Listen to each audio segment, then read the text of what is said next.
Scenario one.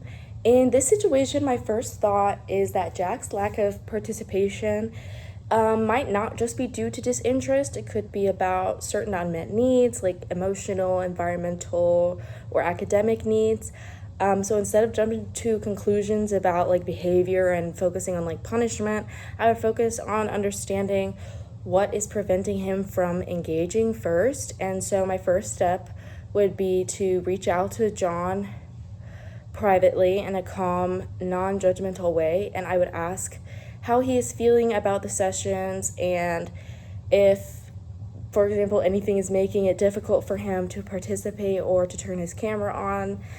And my goal for this conversation would be to make him feel safe and not like he's being corrected, and instead just like create a space where he's like trying to be understood. And I would listen closely and validate whatever he shares, because I understand that trust is the foundation for any real academic progress. And I would also use my own personal experiences of feeling misunderstood to discuss with John.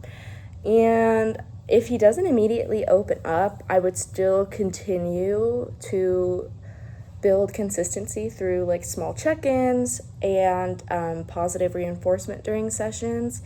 And I would also try like different ways to engage him, like maybe chat responses or like low pressure participation, so he doesn't feel overwhelmed. And just essentially my priorities in taking this approach are to be empathetic, to build trust and long-term student success.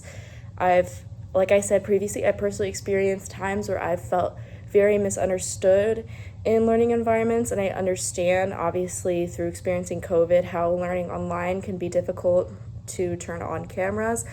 And I know how quickly students can disengage when they don't feel seen or supported, or they simply might just not be really interested in what is being talked about. So I think the perspective to understand John's mindset would push me to lead with patience and understanding first rather than judgment.